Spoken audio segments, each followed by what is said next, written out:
I don't know about you, but for a long time I was terribly troubled with the question of our purpose. It seemed like there was no real and steadfast answer. Life is ultimately meaningless. Sure, we can make up a meaning for ourselves and try to believe in the strength of our own imagination. But what good is it? Such constructivist ideas don't strike me as very persuasive. If I just make up my own thing based on a pure spark of imagination, then am I really to believe it? I know that I have just made it up creatively myself. Aren't we just fooling ourselves by holding on to such shenanigans? Believing that our ideas based on sheer creativity could actually replace a thought-through answer based on a rational foundation? As a philosophical realist, for the life of mine, I could not make peace with simple subjectivist assertions that want to calm us down with simple ideas like enjoy the moment, help others, or pursue your dreams. Don't get me wrong, these ideas are not bad. But are they truly meaningful? If probed by some critical thinking, so I thought, these propositions quickly collapse and shatter into 1,000 pieces. I didn't take that outcome lightly, and to be honest, it made me terribly depressed.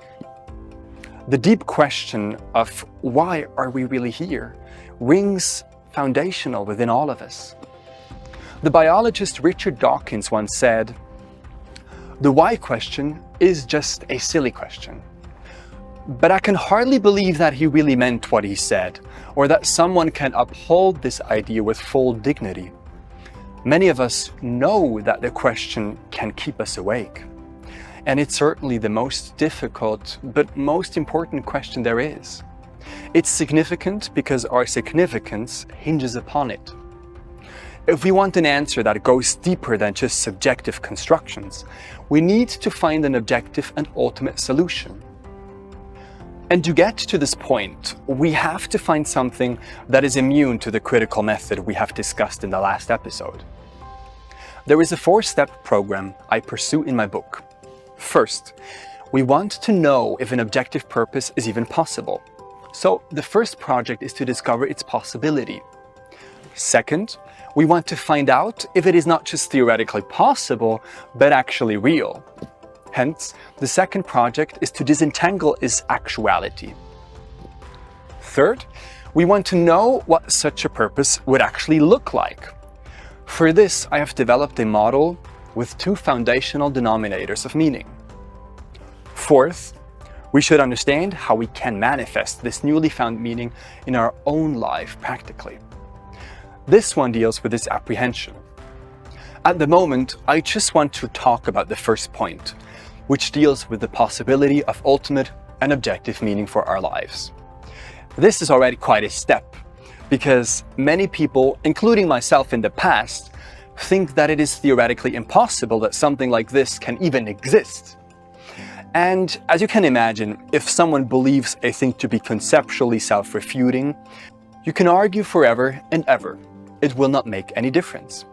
For example, as long as I believed that rainbows cannot theoretically exist, then you could tell me anecdotes over anecdotes of how people see rainbows.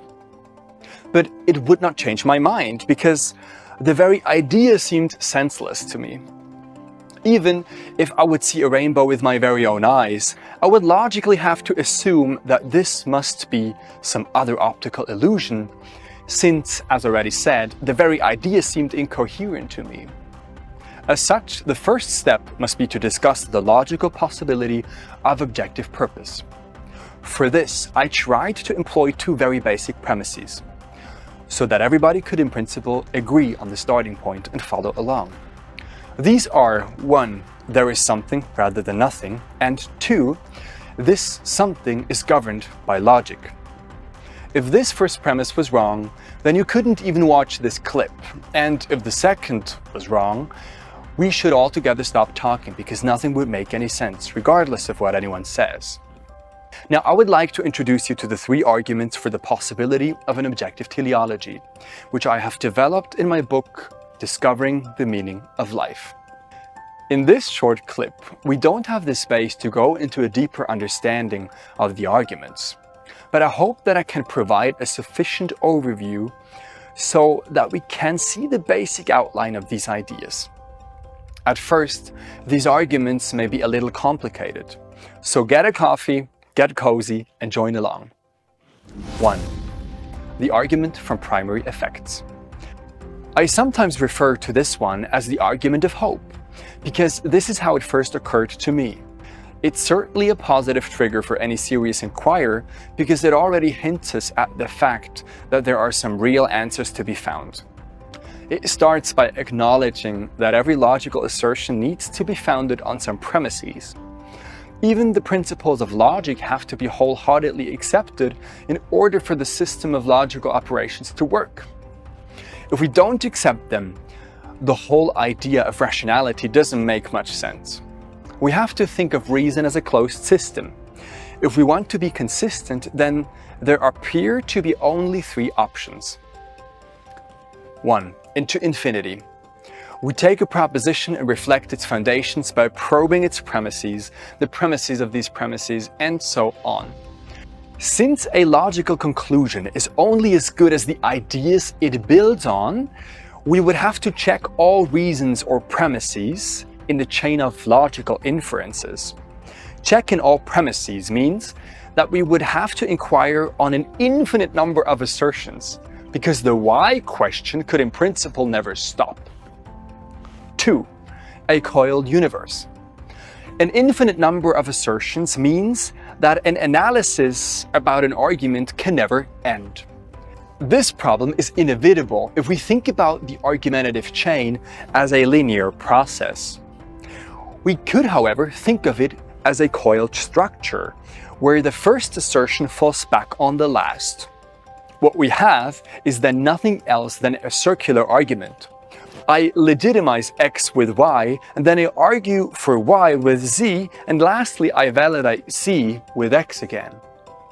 This is usually the loophole that stands as the last resort when people realize that there is no rational justification in an infinite regress. Think of it this way. Your mom could tell you that Santa exists. Mom, why are you so sure, you ask? She could respond by saying that he exists because she has seen him. Oh, fascinating, you might think, but why are you so certain that it was Santa and not Dad dressed in a red robe? Your mom then says, well, because I have seen Santa and not your dad. Basically, she says that Santa exists because she has seen him, and she has seen him because Santa exists. As an argument, it's not very convincing, is it? The shortest form of a circle would be to say that Santa exists because Santa exists. Perhaps parents have to use this "I said so because I said so" narrative every once in a while if the kids won't play along, but it's hardly a rational argument. Thirdly, a firm foundation. There is also the possibility to make an infinite regress finite by assuming that there is a logical stopping point. This would be a point on which the whole argumentative chain is founded upon. It would be the basis of the whole rational architecture, and as such must be self-sufficient.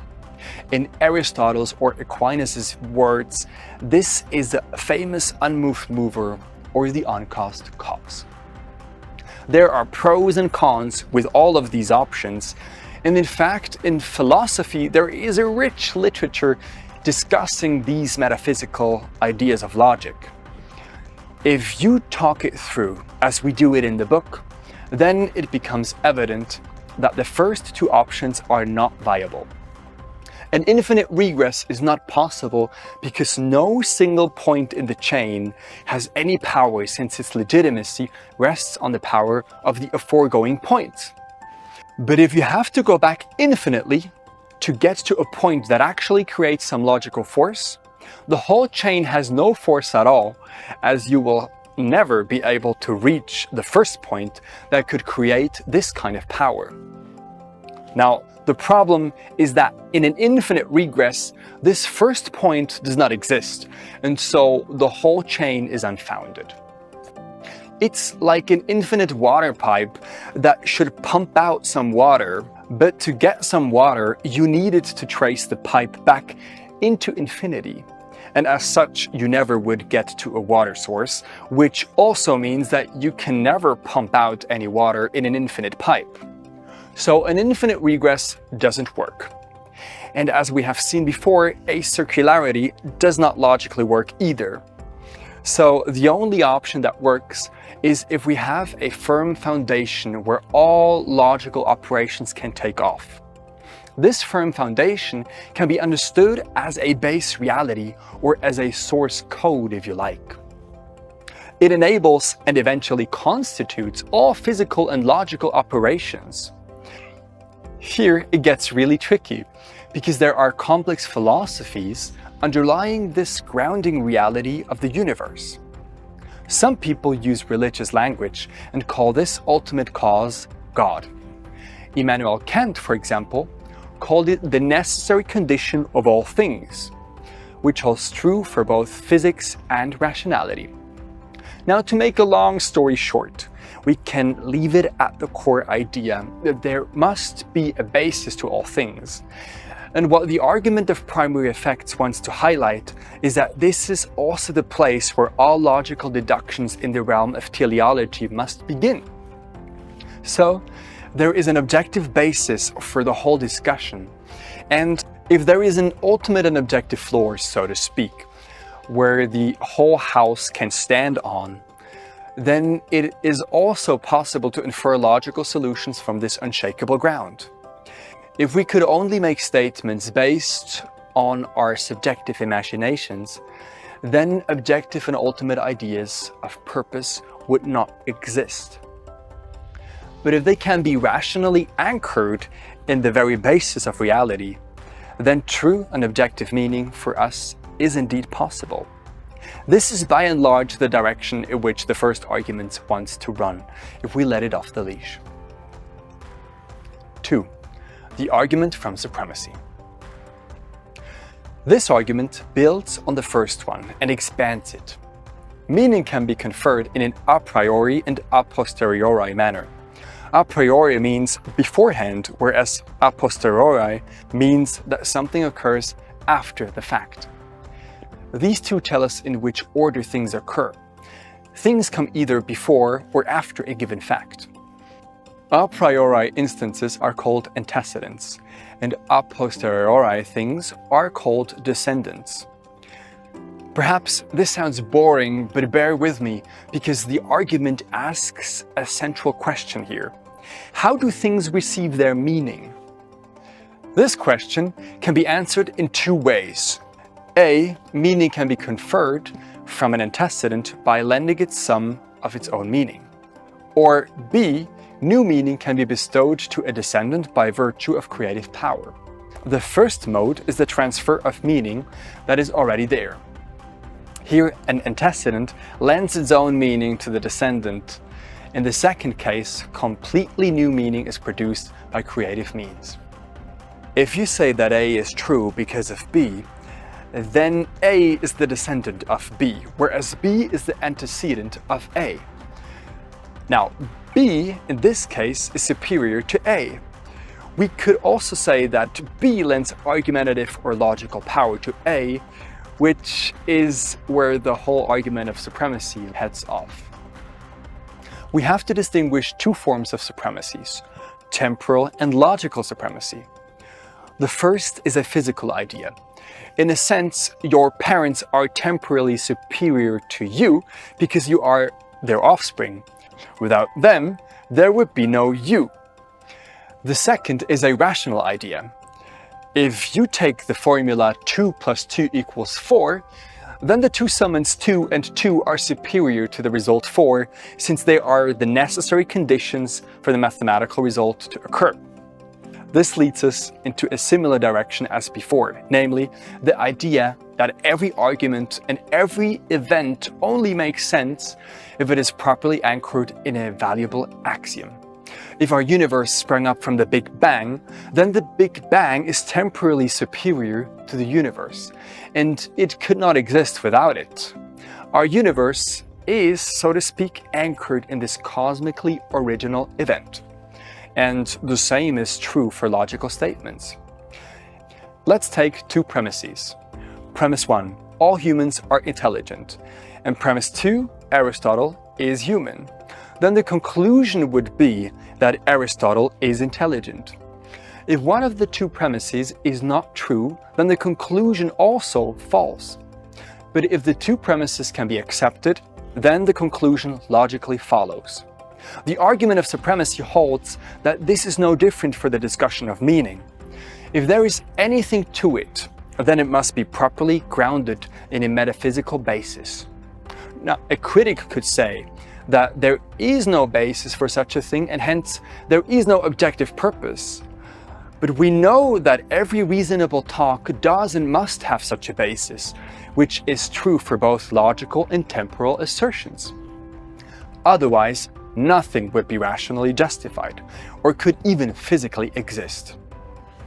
But we do know that some things actually exist, and also that logic does apply, because if not, we could throw physics, science, philosophy, and really every conversation out of the window. And so the argument states that this is no less true for teleology, which deals with the question of purpose and meaning. Now, in the book, we talk about the philosopher Friedrich Nietzsche, who wants to uproot humanity from God as a logical ground. By doing so, he hopes that people are free to invent their own meaning.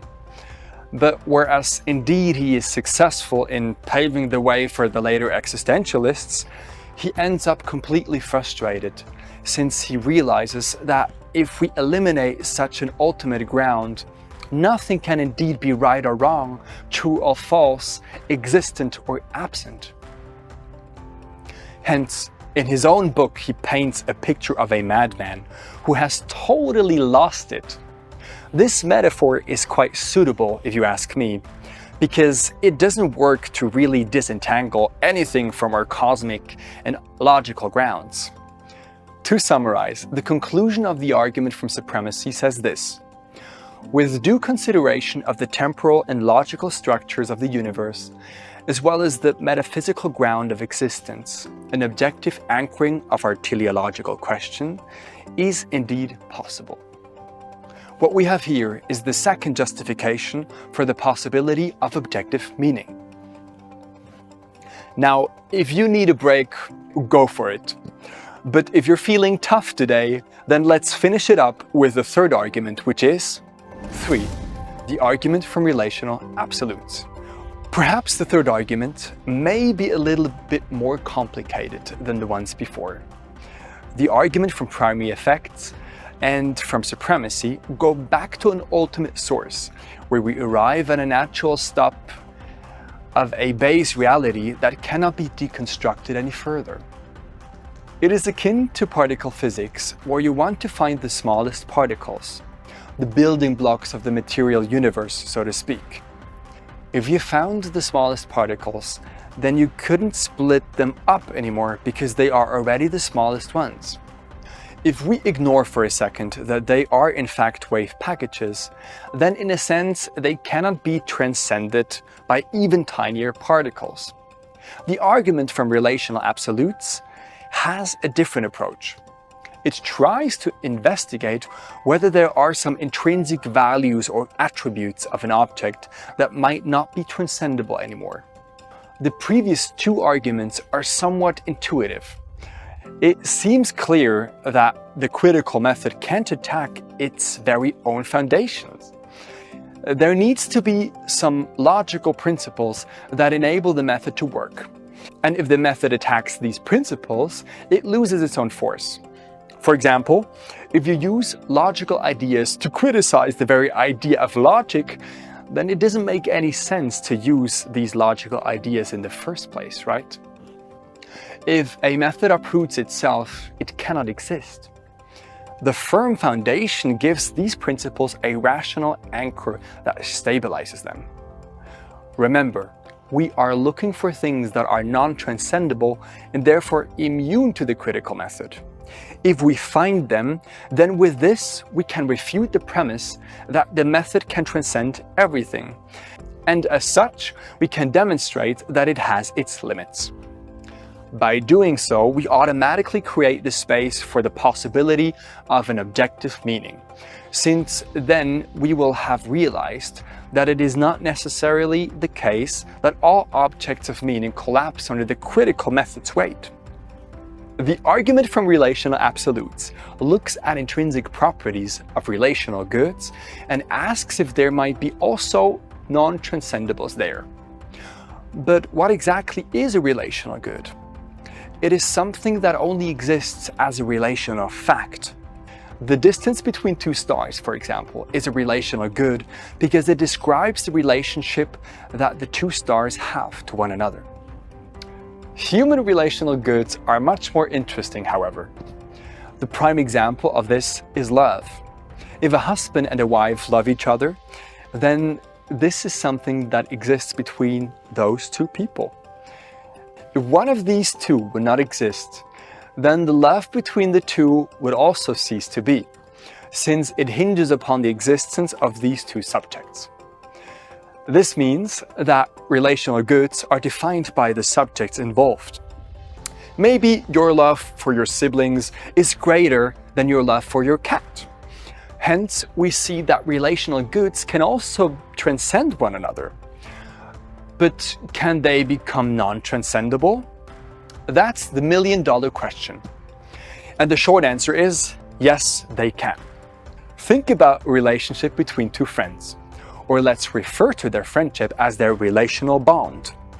And let's measure its strength in terms of its breakability. If they don't know each other very well, then their amicable relations can easily be broken off. Place them in two different cities, and then in a few months or years, they might have almost forgotten each other. But if we look at two best friends who have grown up together, they may be almost inseparable. Imagine that their friendship is so strong that nothing could ever break them apart. This would mean that their bond is, at least in theory, unbreakable. And if this bond is in principle unbreakable, it cannot be transcended by even stronger friendships. After all, it cannot become even more unbreakable than unbreakable, right? Do you see where this idea goes?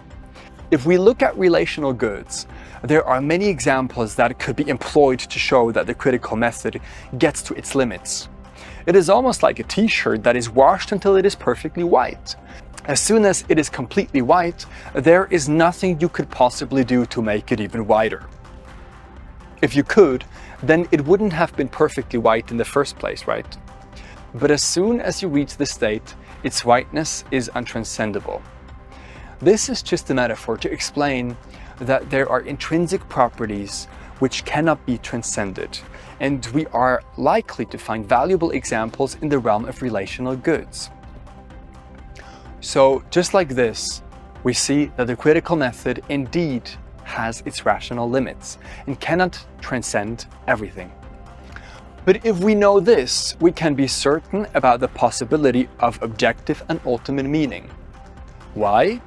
Well, because the only thing that actually stands in the way of the possibility of such an objective purpose would be the unquestioned power of the critical method. But by putting the method back in its place, we open up the space for true and steadfast meaning. Now, this sounded all very theoretical, and I know that it leaves us with more questions than answers. But now we have the tools we need in order to really understand where the whole story is headed. So in the next 2 episodes, we can make it a bit more tangible. And if you want me to explain these things a little better, feel free to read some pages from my book, Discovering the Meaning of Life. But until then, stay curious.